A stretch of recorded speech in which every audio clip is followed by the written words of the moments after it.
नमस्कार मित्रांनो, माझे नाव आकाश आहे आणि मी 23 वर्षांचा तरुण आहे. माझ्या मोठ्या भावाचे काही महिन्यांपूर्वीच लग्न झाले. खरं तर त्याच्या लग्नाला एक उद्देश होता, मला घरी एकटे पडू देऊ नये. माझा भाऊ अनेकदा कामासाठी बाहेरगावी जात असे, त्याला परदेशातही जावे लागत असे. त्यामुळे त्याने लवकर लग्न केले, जेणेकरून माझ्या सोबत कोणीतरी असेल आणि मी एकटा राहू नये. माझ्या वहिनीचे नाव योगिता होती. ती स्वभावाने खूप शांत आणि गंभीर होती. माझा भाऊ तिला घरी आणला त्या दिवशी ती नवीन वधूसारखी सजली होती, पण तिच्या डोळ्यात एक विचित्र शून्यता होती. तेव्हा मी याकडे फारसे लक्ष दिले नाही, पण हळूहळू मला जाणवले की योगिता वहिनीच्या मनात काहीतरी आहे जे तिला आतून खात टाकत आहे. भाऊ परदेशात गेल्यानंतर घराच्या सर्व जबाबदाऱ्या वहिनीच्या खांद्यावर आल्या. ती घरातील प्रत्येक काम करायची, मग ते स्वयंपाक असो किंवा साफसफाई. पण वहिनीला मी मदत करावी असे तिला वाटत नव्हते. ती सगळं एकटीच करायची. कधी कधी मी तिच्याजवळ जाऊन बोलण्याचा प्रयत्न करायचो, पण ती फारशी बोलत नसे. ती बहुतेक वेळा उदास दिसत असे.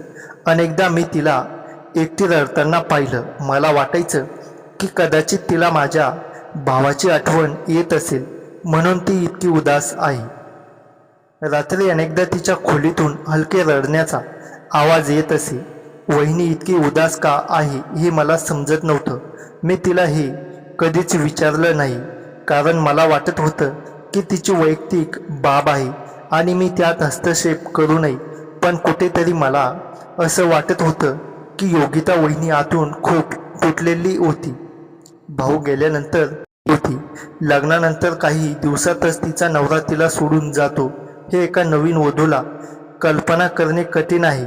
योगिता वहिनी फक्त 26 वर्षाची होती आणि त्या वयातही खूप सुंदर आणि आकर्षक दिसत होती. तिच्या चेहऱ्यावर एक विचित्र भाव होता.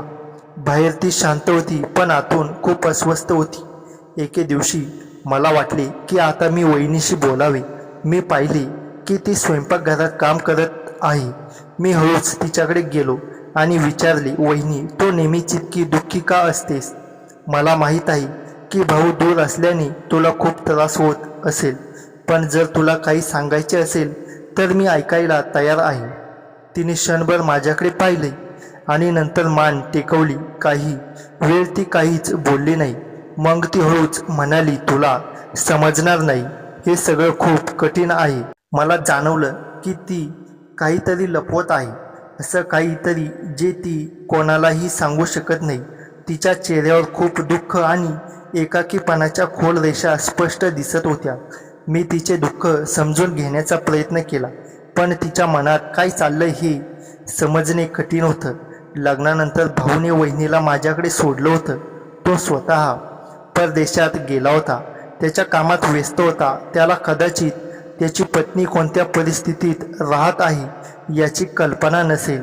योगिता वहिनीसाठी ती खूप कठीण परिस्थिती होती. एका तरुणीसाठी लग्नानंतर एकटे राहणे खूप वेदनादायक असते, पण भाऊने कदाचित असा विचारही केला नसेल की योगिताला अशा अवस्थेत सोडून जाईल. काही दिवसांनी एका रात्री मी माझ्या खोलीत बसलो होतो. वहिनीच्या खोलीतून पुन्हा तेच रडण्याचे आवाज येत होते. यावेळी मी स्वतःला रोखू शकलो नाही. मी दार ठोठावले आणि वहिनीला आत येण्याची परवानगी मागितली. तिने दार उघडले आणि मी आत गेलो. ती बेडवर बसली होती. तिच्या डोळ्यात अश्रू होती. मी तिला विचारले, वहिनी, तू ठीक आहेस ना? तुला काही बोलायचे आहे का? तिने काही वेळ माझ्याकडे पाहिली. नंतर तिचे अश्रू पुसत म्हणाली, आकाश, मला माहीत आहे हे तुझ्यासाठी किती कठीण आहे, पण मी इथे कोणत्या परिस्थितीत राहते याचा कधी विचार केला आहेस का? लग्नानंतर माझा नवरा मला सोडून जाईल असे मला कधीच वाटले नव्हते. मी इथे एकटी आहे, पूर्णपणे एकटी. मी तिचे बोलणे लक्षपूर्वक ऐकले. तिला खरोखर खूप एकटे वाटत होते. मी तिला सांत्वन दिले, वहिनी, मला समजले तू सध्या काय अनुभवत आहेस. पण तू एकटी नाहीस, मी इथे आहे, तू माझ्याशी काही बोलू शकतेस. योगिता वहिनीने हलकेसे स्मित केले, पण तिच्या चेहऱ्यावर तीच वेदना स्पष्ट दिसत होती. मला वाटले की आता तिला तिच्या जवळच्या एखाद्या व्यक्तीची गरज आहे, जो तिचे दुःख समजून घेऊ शकेल आणि तिला आधार देऊ शकेल. भावाने वहिनीला माझ्यावर जबाबदारी म्हणून सोपवले होते, पण तो विसरला होता की ती देखील एक माणूस आहे. तिला प्रेम, काळजी आणि आपुलकीची आवश्यकता आहे. दिवस जात होते आणि मी योगिता वहिनीसोबत अधिक वेळ घालवायला प्रयत्न करत राहिलो. मग तिला एकाकीपणावर मात करण्यास मदत करायची होती. मी तिला समजून घेऊ लागलो आणि तिला या वेदनेतून बाहेर काढायचे होते. कधी कधी आम्ही दोघे बसून चहा पित असू आणि छोट्या छोट्या गप्पा मारत असू.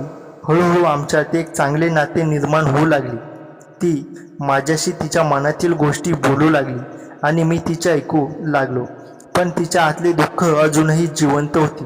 ती रात्री अजूनही रडायची आणि कधी कधी ती दिवसाही दुःखी असायची. मला समजले की ती दुःख फक्त तिचा नवरा तिच्यापासून दूर असल्याने नाही, तर तिच्या आयुष्यातील त्या अपूर्ण इच्छाही तिला त्रास देत होत्या, ज्या तिने कधीही पूर्ण केल्या नव्हत्या. एका रात्री मी झोपायला गेलो होतो तेव्हा वहिनीने मला फोन केला. मी विचार करत होतो की यावेळी वहिनीला माझ्यासोबत काय काम असेल, पण निघताना भावाने सर्व जबाबदारी माझ्यावर टाकली होती. तो म्हणाला, माझ्यानंतर घराची पूर्ण जबाबदारी तू घे आणि तुझ्या वहिनीची खऱ्या मनाने सेवा कर. मी भावाच्या पैशावर जगत होतो म्हणून मी हे करत नाही, तर मला वाटत होतं की वहिनीने माझ्या भावाकडे तक्रार करू नये. जेव्हा वहिनी माझ्या भावाच्या परत येण्याबद्दल बोलायची तेव्हा ती मला काही ना काही काम सांगायची. रात्री 11 वाजता वहिनीने मला तिच्या खोलीत बोलवले. मला वाटले काही महत्त्वाचे काम असेल, पण तिथे जाऊन मला अडचणीत आले कारण मी स्वतः बेडवर पडली होती. मी घाबरलो आणि दाराशी थांबलो. वहिनी, तुझे माझ्यासोबत काय काम आहे, मी विचारले. माझा आवाज ऐकून ती उठली. मला वाटले की नेहमीप्रमाणे ती तिच्या दुपट्ट्याने स्वतःला झाकून घेईल, कारण ती दिवसभर दुपट्टा घालायची, पण तिने तसे काही केले नाही. मी तिला कधीच अशा प्रकारे पाहिले नव्हते. ती म्हणाली, आकाश, आधी मला तुझ्यासोबत काही महत्त्वाचे बोलायचे आहे. वहिनी अजूनही त्याच अवस्थेत पडून होती. मी खोलीत गेलो, पण माझे डोळे खाली होते आणि मला लाज वाटत होती. वहिनीला अशा प्रकारे पहिल्यांदाच पाहिली. वहिनी माझ्याकडे वळाली आणि माझे डोळे खाली पाहून म्हणाली, आकाश, लाज वाटण्यासारखे काही नाही. या घरात आपल्याला एकमेकांना आधार द्यावा लागेल. माझा नवरा परदेशात राहतो, पण तो नेहमीच इथे राहतोस आणि माझी काळजी घेतोस. असा विचार करून मी तुला बोलावले आहे. वहिनीचे बोलणे ऐकून मी तिच्याकडे पाहिली. ती म्हणाली, माझे डोके खूप दुखत आहे. मला काही समजत नाही काय करावे. तू माझ्यासाठी मेडिकलमधून औषधी घेऊन ये, म्हणजे माझे डोके बरे होईल. मी लगेच मेडिकलमध्ये जाऊन वहिनीसाठी औषधी घेऊन आलो आणि तिला दिली. तिने ती औषधी घेतली आणि काही वेळ आराम केला, पण तरीही तिचे डोके बरे होत नव्हते. मी वहिनीला म्हणालो, तुम्ही आराम करा, तुम्हाला बरे वाटेल. जर बरे वाटले नाही तर आपण सकाळी दवाखान्यात जाऊ. काही वेळाने वहिनीला झोप लागली. त्यानंतर मी माझ्या खोलीत जाऊन झोपलो. सकाळी उठल्यानंतर वहिनी म्हणाली, माझे डोके सतत दुखत आहे, चला आपण दवाखान्यात जाऊन येऊ. त्यानंतर आम्ही दोघे दवाखान्यात गेलो. डॉक्टरांनी सांगितले की तिला मायग्रेनचा त्रास आहे.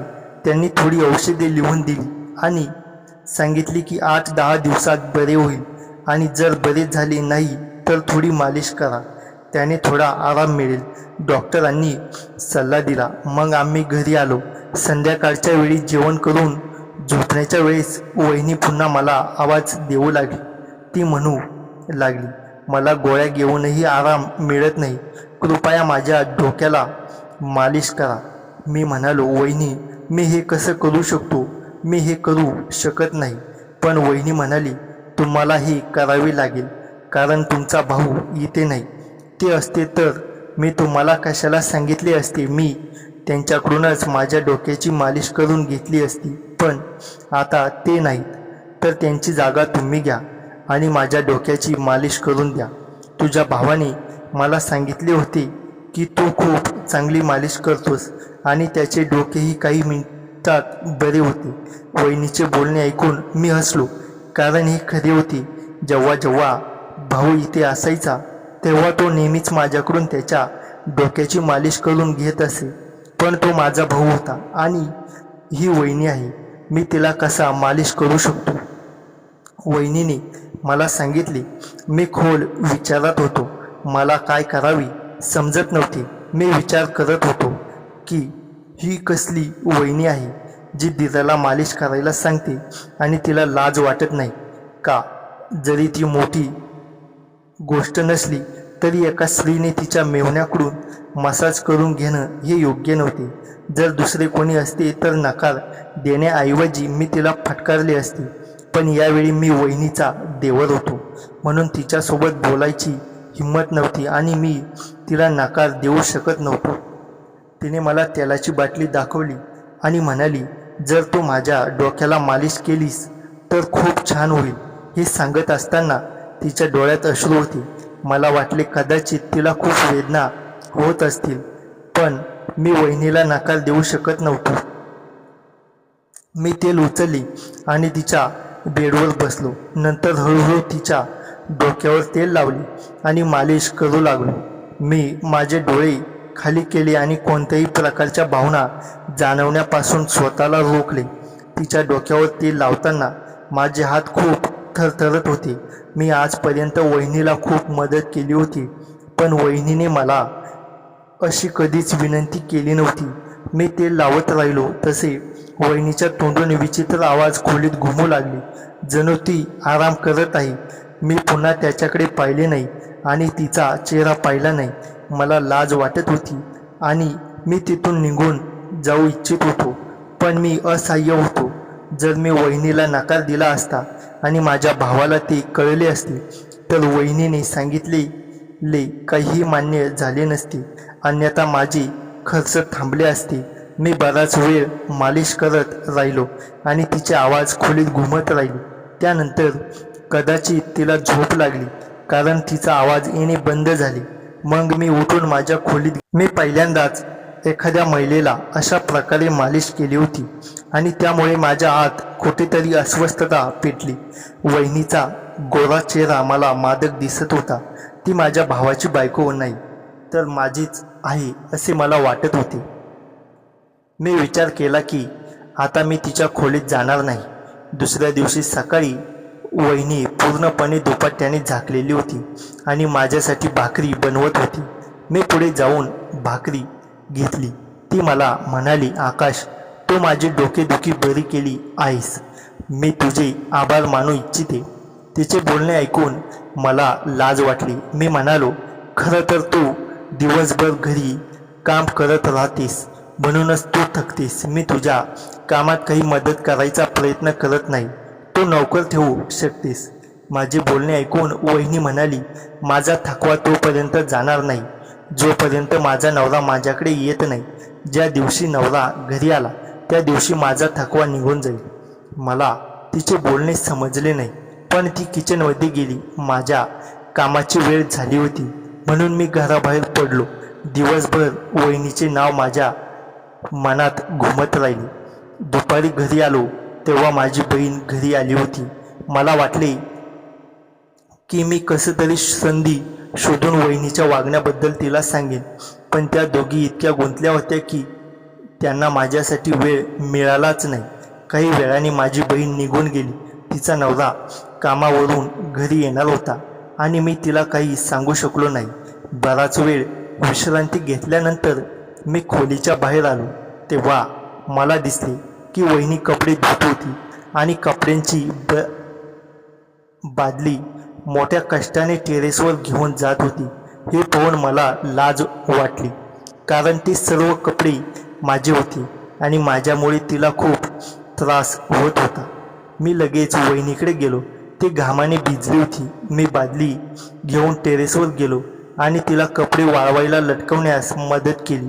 आम्ही काम पूर्ण केले तेव्हा ती विचित्र पद्धतीने चालत होती, जणू तिला खूप त्रास होत होता. मी तिला सांगितले, जर तुला खूप त्रास होत असेल तर मी तिला डॉक्टरकडे घेऊन जाऊ शकतो. माझे ऐकून ती विक्षिप्तपणे हसली आणि म्हणाली, हे माझ्या चुकांचे परिणाम आहेत. वहिनीचे बोलणे ऐकून मला अडचण आली. ती म्हणाली, काळजी करू नकोस, मी लवकरच बरी होईल. आणि ती तिच्या खोलीत गेली. गेल्या काही दिवसांपासून तिने सांगितलेले सर्व काही माझ्या समजण्यापलीकडे होती. ती माझ्यासाठी एक समस्या बनली होती. कधी कधी असे वाटायचे की ती काहीतरी लपवण्याचा प्रयत्न करत आहे. दुपार संपली आणि संध्याकाळी वहिनीने मला फोन केला, आकाश प्लीज इकडे ये. मला वाटलं कदाचित तिला पुन्हा काही काम असेल. मी थोडा संकोच करत तिच्याकडे गेलो. ती किचनमध्ये उभी होती आणि काही भाज्या कापत होती. मला पाहून ती म्हणाली, आता फक्त तूच माझी काळजी घेऊ शकतोस. हे घर आणि मी दोघे आता तुझ्यावर अवलंबून आहेत. वहिनीचे बोलणे ऐकून मला थोडी अस्वस्थ वाटू लागली. ते असे का म्हणत आहे हे मला समजत नव्हते. मी तिच्याकडे पाहिले पण तिने लगेच नजर फिरवली. असे वाटत होतं की ती काहीतरी सांगू इच्छिते पण ती ते सांगू शकली नाही. आकाश, मला तुझ्याशी दुसऱ्या एखाद्या गोष्टीबद्दल बोलायचे आहे, ती हळुवारपणे म्हणाली, जणू काही ती खूप मोठी गोष्ट आहे. जर तुला कधी काही गरज पडली तर मला सांगायचा, अजिबात संकोच करू नकोस. तू आता या घरातील सर्वात जवळची व्यक्ती आहेस. वहिनीचे शब्द माझ्या मनात घुमू लागले. तिच्या चेहऱ्यावर गांभीर्य स्पष्ट दिसत होते. काही वेळ आमच्यात एक विचित्र शांतता होती. मला काय बोलावे आणि कसे बोलावे हे समजत नव्हते. मी फक्त मान हलवली आणि तिथून जाण्याचा प्रयत्न केला. पण वहिनीने अचानक माझा हात धरला. आकाश, त्या रात्री तू माझ्यासाठी जे केलंस ते मी कधीही विसरू शकत नाही. मला तुझी खूप गरज आहे. तू मला कधीही एकटी सोडू नकोस. तिच्या बोलण्याने मला पुन्हा गोंधळात टाकले. तिला नक्की काय हवे आहे याबद्दल माझ्या मनात प्रश्न येऊ लागले. मी धाडस केली आणि हळुवारपणे म्हणालो, वहिनी, तुला काय म्हणायचे आहे? मी तुझ्यासाठी सर्व काही सांभाळेन. तू काळजी करू नकोस. वहिनीने माझ्याकडे पाहिले. तिच्या डोळ्यात काहीतरी वेगळेच होते. ती माझ्या जवळ आली आणि म्हणाली, तुझा भाऊ गेल्यापासून खूप दिवस झाले आहेत आणि मला एकटेपणा जाणवत आहे. मला तुझी गरज आहे आकाश. तिचे शब्द ऐकून मी आतून थरथर कापलो. मला जाणवली की हे संभाषण आता अशा दिशेने जात आहे जिथे मला जायचे नव्हते. माझ्यातील नैतिकता मला इशारा देत होती की काहीतरी चूक होत आहे. मी पटकन म्हणालो, वहिनी, तू विश्रांती घे, मला काही काम आहे. मी कसं तरी तिथून बाहेर पडलो आणि माझ्या खोलीत येऊन बसलो. माझे हृदय वेगाने धडधडत होते आणि माझ्या मनात असंख्य विचार चालू होते. वहिनीसोबतचे माझे नाते चुकीच्या दिशेने जाऊ नये असे मला वाटत होते, पण वहिनीचे हावभाव मला अस्वस्थ करत होते. दुसऱ्या दिवशी सकाळी मला चहा प्यायला वाटत होती. मी वहिनीच्या खोलीत गेलो. वहिनीने माझ्यासाठी चहा बनवला. मी चहा पित होतो. त्या आंघोळीसाठी बाथरूममध्ये गेल्या होत्या. मी टीव्ही समोर बसून चहा पित होतो आणि 10 मिनिटांनी वहिनीचा आवाज बाथरूममधून आला. त्या मला म्हणाल्या, अरे आकाश, माझे कपडे मी टेबलवर विसरले आहे, आणून दे, नाहीतर खूप वेळ होईल. मी वहिनीला म्हणालो, लगेच देतो वहिनी, थांबा 2 मिनिटे, हात धुवून येतो. मी हात धुवून जेव्हा त्या कपड्यांजवळ गेलो तेव्हा फक्त साडी आणि वहिनींचा ब्लाऊज होता. पण जेव्हा मी पूर्ण कपडे उचलले तेव्हा त्यातले अंतर्वस्त्रसुद्धा त्यात ठेवले होते. ते पाहून माझं डोकं चक्रावलं, कारण अशा कपड्यांची मला पाहण्याची सवय नव्हती. मला माहीत होतं की या कपड्यांची गरज बायकांना भासते. मग मी त्या कपड्यांकडे एकटक नजरेने पाहत होतो. तेवढ्यात परत वहिनीचा आवाज बाथरूममधून आला, आकाश, लवकर आण, खूप थंडी वाजत आहे मला. मग सगळे कपडे हातात गोळा करून मी बाथरूमकडे गेलो. त्यावेळेस वहिनीचा हात बाहेरच होता. मग मी त्यांच्या हातात ते कपडे दिले. त्यानंतर तिने दरवाजा लावला. मग मला त्या ठिकाणाहून जाण्याची इच्छा होत नव्हती, कारण त्या कपड्यावर त्या कशा दिसत असाव्यात याचाच विचार माझ्या मनात वारंवार येत होता. म्हणून मी मनाला नाराज न करता त्याच ठिकाणी बाथरूमच्या दाराजवळ थांबलो. बाथरूमच्या दरवाजाला असणारे छिद्र शोधू लागलो. नशिबाने ते छिद्र मला लवकर मिळाले. मी जेव्हा त्या छिद्रातून आत डुंकून पाहिली त्यावेळेस वहिनीचा गोरा रंग बघून मला घामच फुटला. समोरचे दृश्य पाहून मी वेडा झालो. मी त्या दिवशी वाट पाहू लागलो. मी दिवसभर तेच विचार करत होतो. दुसऱ्या दिवशी रात्री वहिनीने मला तिच्या खोलीत बोलावले. मला माहीत होतं की तिला माझ्याकडून मालिश करायची आहे, पण मला तिच्याकडे जाण्याची खूप इच्छा होती. तिला डोकेदुखी होती हे खरं होतं, आणि तिचा आवाज ऐकून मी तिच्या खोलीत गेलो. मी तेलाची बाटली उचलली आणि मालिश करून लागलो, पण तिने मला असे काहीतरी सांगितले ज्याने मला आश्चर्य वाटले. तिने सांगितले की आधी लाईट बंद कर. ही पहिलीच वेळ होती जेव्हा तिने मला लाईट बंद करायला सांगितली. मी काहीच विचार न करता लाईट बंद केली आणि मसाजसाठी तयार झालो. मी तिच्या शेजारी बसलो तेव्हा तिने माझा हात हातात धरला. तिच्या कृतीने मला धक्का बसला. वहिनी वेळ न घालवता लगेच माझा हात हातात घेतला. आकाश, माझे लग्न तुझ्या भाऊ बरोबर झाले तेव्हा मला अपेक्षा होती की तुझा भाऊ मला सुखी ठेवेल, पण तो लग्नानंतर लगेच परदेशात कामासाठी निघून गेला आणि माझ्या सर्व इच्छा अपुऱ्या राहिल्या. त्या इच्छा पूर्ण करण्यासाठी मला त्याला घरी बोलवायचे होते, पण तो यायला तयार नाही. मी आता काय करावे काही समजत नाही. तुझ्या भावाची जागा आता तुलाच घ्यावी लागेल, कारण मला दुसऱ्या पुरुषासोबत संबंध ठेवायचे नाहीत. मला माझी मजबुरी आहे. मला आता काय करावे काही सुचत नव्हती. एवढी चांगली संधी चालून आली होती, त्यामुळे मी नाही कसे म्हणणार. मी म्हणालो ठीक आहे. त्यानंतर वहिनीने मला आपल्या जवळ ओढले आणि माझ्या ओठांवर ओठ टेकवले. 1-2 मिनिटानंतर मला ही वहिनींच्या एकटेपणाची भूक समजून गेली. मी पण तिच्या गालावरून हळूच हात फिरवला. ती शहारली. तिचे श्वास वेगात वाढायला लागले. तिचा श्वास खाली वर होऊ लागला. मी लगेच तिच्या ओठांवर ताबा घेतला आणि तिने डोळे बंद केले. वहिनीला खूप दिवसांपासून हे सर्व मिळणार होते, म्हणून ती अधिक शहारली होती. मी तिच्या मानेवर किस करायला लागलो. एका हाताने तिच्या सुंदर गालाला स्पर्श करू लागलो. ती प्रभावित होऊन चुळबुळ करायला लागली. हा खेळ 10 मिनिटे झाला. वहिनी आता रंगात आली होती. ती उत्तेजित होण्यास सुरुवात झाली होती. ती सुस्कारे टाकत होती. मी अधिकच वेगात स्पर्श करत होतो. माझ्या हालचालीने ती आता प्रचंड प्रभावित झाली होती. ती जवळपास श्वास घेत होती. ती स्वर्गीय क्षण आठवत होती. ती माझ्या अस्तित्वाचा पुरेपूर आनंद घेत होती आणि ती वेडावून गेली. तिच्या चेहऱ्यावरचे हावभाव आनंदाने बदलले होते. माझ्या चेहऱ्यावर घामाचे दवबिंदू साचू लागले होते आणि त्या स्वर्गीय चापेकळीचा आनंद घेत होती. ती नुसती मादक सुस्कारे टाकून त्या सुंदर क्षणाचा आनंद घेत होती. तिचा चेहरा आनंदाने उजळून निघाला होता. माझे अस्तित्व ती तिच्या सुंदर जीवनात अनुभवत त्या क्षणाचा पुरेपूर आनंद घेत होती. मला एकदम हलके वाटू लागले होते. मनावर दडपण दूर होऊन गेलं. एक प्रकारचे समाधान आणि सुख वाटत होतं. वहिनीच्या चेहऱ्यावर अनामिक सुख आणि आनंद झळकत होता. ती शांत होऊन स्मित करत होती. तिने माझ्या केसांवर प्रेमाने हात फिरवला आणि म्हणाली, खरंच आकाश, आज मला तू जीवनातील अप्रतिम सुख दिला आहेस. असं सुख आणि समाधान मला आजपर्यंत मिळालं नाही. मी आनंदाने खुश होत म्हणालो, तुमच्यासारखी वहिनी असल्यावर मला आता कसलीच काळजी नाही. आज मला माझ्या भावना मोकळ्या करून खूप आनंद झाला आहे. खरंच तुमच्यासारखी वहिनी असणं म्हणजेच खूप भाग्य लागतं.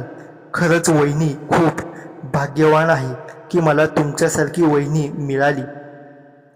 ती म्हणाली, आकाश, मला आता तुझ्याशी एक महत्त्वाची गोष्ट बोलायची आहे, पण प्रकाशात तुझ्याशी बोलायची हिंमत होत नाही, म्हणून मी अंधारात बोलत आहे.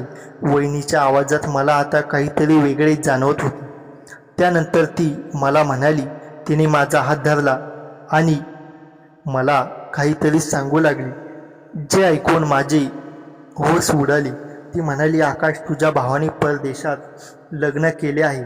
काही दिवसांपूर्वी तुझ्या भावाने मला फोन करून सांगितले की त्याने तिथे लग्न केले आहे आणि हे लग्न फक्त तुझ्यासाठी, या घरासाठी केले आहे. मला धक्का बसला. माझे लक्ष यावरच केंद्रित राहिले. मी माझे संपूर्ण आयुष्य इतरांचा आदर करण्यात घालवले, पण मला काही मिळाले नाही. मी याच विचारात होते. एके दिवशी मी छतावर कपडे वाळवत होते. मी कपडे वाळत घालताना खाली पडले. त्यामुळे माझी पाठ दुखू लागली. मजबुरीने मला तुझ्याकडून मालिश करून घ्यावी लागली. मला लाज वाटली की मी तुमच्याकडे मालिश करण्यासाठी आले, पण मी काय करू शकते. काल जेव्हा मी माझ्या घरी गेले तेव्हा माझ्याकडे तुमच्याशिवाय दुसरा कोणी नव्हता. माझ्याकडे कोणाचाही आदर नव्हता. मी माझ्या आईला माझ्या पतीच्या दुसऱ्या लग्नाबद्दल सांगितले तेव्हा ती म्हणाली, अशा किती काळ जगणार आहेस. मी तुटून पडले आणि घरी परत आले. मला माहीत होतं की आता माझ्या आशा काही शिल्लक राहिली नाही. आज मी तुमच्याबरोबर सर्व काही सांगत आहे कारण मी तुमच्यावर प्रेम करते. ती माझ्याजवळ मालिश करण्यासाठी यायची. मला लाज वाटायची, पण आज नाही तर उद्या कळणार होते की मला तुझ्या भावाने पुन्हा लग्न केले आहे आणि आता तो कधीच परत येणार नाही. म्हणून मी विचार केला की तुला सगळं खरं सांगावे. असे म्हणत वहिनी रडू लागली. सुदैवाने वहिनीने खोलीचा लाईट बंद केला होता. मला खूप वाईट वाटले की माझ्या भावाने तिच्याशी खूप वाईट वागलं. तिच्यासोबत कधीच खूप वाईट गोष्टी घडल्या होत्या आणि आता तो तिला सोडून गेला होता.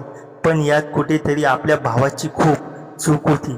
त्याला कधीच परत येऊ दिले नाही. त्याचे वय निघून जात होते आणि तो किती का एकटा राहणार होता. मग त्याने दुसऱ्या मुलीशी लग्न केले. बऱ्याच दिवसांनी वहिनी म्हणाली, मी माझे संपूर्ण आयुष्य घरात शांतपणे घालवले.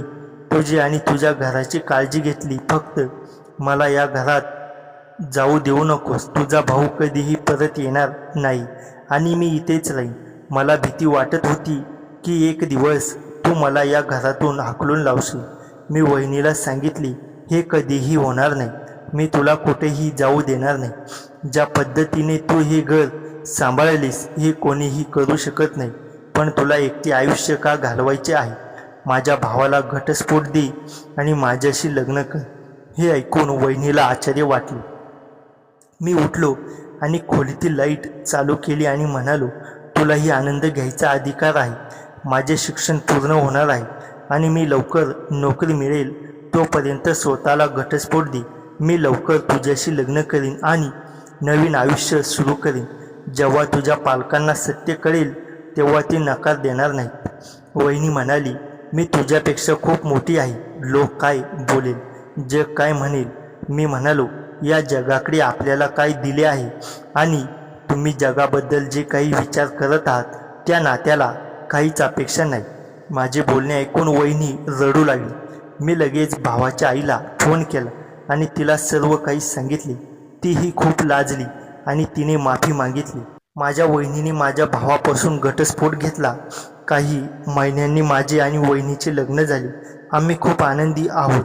मी वयाने थोडा लहान होतो, पण मी तिला ते आनंद दिले जे माझा भाऊ देऊ शकला नाही. वहिनी माझ्यावर खूप खुश झाली आणि आम्ही प्रत्येक रात्र एकमेकांसोबत घालवायची. आमच्या मुलाला जन्म दिल्यानंतर योगिताचा चेहरा आनंदाने भरून गेला. ती एकदम प्रेमळ, काळजी घेणारी आई बनली. आम्ही एकत्र आमच्या मुलाचे नाव कार्तिक ठेवले आणि तिला आनंदी बालपण देण्याची प्रतिज्ञा केली. आता समाजाची टोमणे आणि गप्पांचा आमच्यावर परिणाम झाला नाही. आम्ही दोघांनी आमच्या प्रेमाने आणि विश्वासाने प्रत्येक आव्हानाला तोंड दिले आणि आमच्या नवीन आयुष्यात पूर्णपणे आनंदी होतो. आमचे नाते पूर्वीपेक्षा अधिक मजबूत झाले. आमचे कुटुंबही अधिक मजबूत झाले होते आणि आता आम्हाला लोक काय म्हणतील याची पर्वा नव्हती. आयुष्याने आम्हाला खूप काही शिकवले. प्रेम, विश्वास, एकमेकांच्या पाठीशी उभे राहायचे महत्त्व. योगिता आणि माझे प्रेम तर ते वास्तविक होते. आम्ही एकमेकांना समजून घेतले, आधार दिला आणि एक सुंदर कुटुंब निर्माण केले. कार्तिक आता मोठा होतो आहे. तो आमच्या दोघांच्या डोळ्यांचा काजळी आहे. योगिता आई बनल्यानंतर अधिक सुंदर आणि आनंदी दिसते. आम्ही एकत्र वेळ घालवतो, प्रवास करतो आणि छोट्या छोट्या गोष्टींमध्ये आनंद शोधतो. खरंच काही नाती जन्माला येत नाही, तर ती वेळ आणि परिस्थिती घडवते. आम्ही दोघेही या नात्यासाठी कृतज्ञ आहोत. भाऊने जरी चुकीचा निर्णय घेतला, पण त्यामुळेच आम्हाला एकमेकांना शोधण्याची संधी मिळाली. आमच्या नात्यात पूर्वीपेक्षा अधिक गोडवा आला आहे. प्रत्येक दिवस आमच्यासाठी नवीन उत्साह घेऊन येतो. योगिता माझी प्रेरणा आहे, माझी सोबत आहे, माझी प्रियतमा आहे आणि मी तिचा आधार आहे, तिचा विश्वास आहे, तिचं सर्वस्व आहे. योगिता आता पूर्वीपेक्षा अधिक आत्मविश्वासू झाली आहे. तिने काही महिन्यांपूर्वी एक छोटा व्यवसाय सुरू केला आहे. होममेड पिकल्स आणि चटण्या बनवण्याचा. तिच्या स्वयंपाकाची खूप प्रसिद्धी झाली आहे. मी तिला या व्यवसायात पूर्ण सहकार्य करतो. आम्ही दोघे मिळून काम करतो. मी पदार्थाची खरेदी करतो आणि ती उत्पादन तयार करते. आमची आर्थिक स्थिती आता स्थिर आहे. मला चांगली नोकरी मिळाली आहे आणि योगिताचा व्यवसायही चांगला चालतो आहे. आम्ही आमच्या कुटुंबाच्या उज्ज्वल भविष्याची प्लॅनिंग करतो. योगिता म्हणते, आकाश, जर तू नसतास तर मी काय केले असते? माझ्या आयुष्यातील सर्वात कठीण काळात तू माझ्यासोबत उभा राहिलास. तू मला जगण्याची नवी दिशा दिलीस. तू मला प्रेम दिलेस, आदर दिलास, सन्मान दिलास. मी तुझ्या कितीतरी आभारी आहे हे मी शब्दात सांगू शकत नाही. मी उत्तर देतो, योगिता, तू मला जगण्याचा अर्थ समजावला. तुझ्या एकाकीपणातही तू इतकी शांत आणि स्थिर होतीस. तुझ्या धैर्याने मला प्रेरणा दिली. आमच्या नात्याने मला खरं प्रेम काय आहे हे शिकवलं. आम्ही एकमेकांना समजून घेतो, एकमेकांच्या भावनांचा आदर करतो. कधीकधी आम्ही मधुर स्मृती आठवत बसतो. त्या डोकेदुखीच्या रात्री, ती पहिली मालिश, तो पहिला स्पर्श, ते पहिले चुंबन, ते सर्व क्षण आमच्या हृदयात अमीट कोरले आहेत. आमच्या प्रेमाची एक खासियत आहे, आम्ही कधीही आमच्या भूतकाळाची लाज बाळगत नाही. उलट आम्ही त्या अनुभवांमुळे आज जे आहोत त्याबद्दल अभिमान बाळगतो. आमची प्रेमकथा इतरांसाठी प्रेरणादायी ठरावी हीच आमची इच्छा आहे.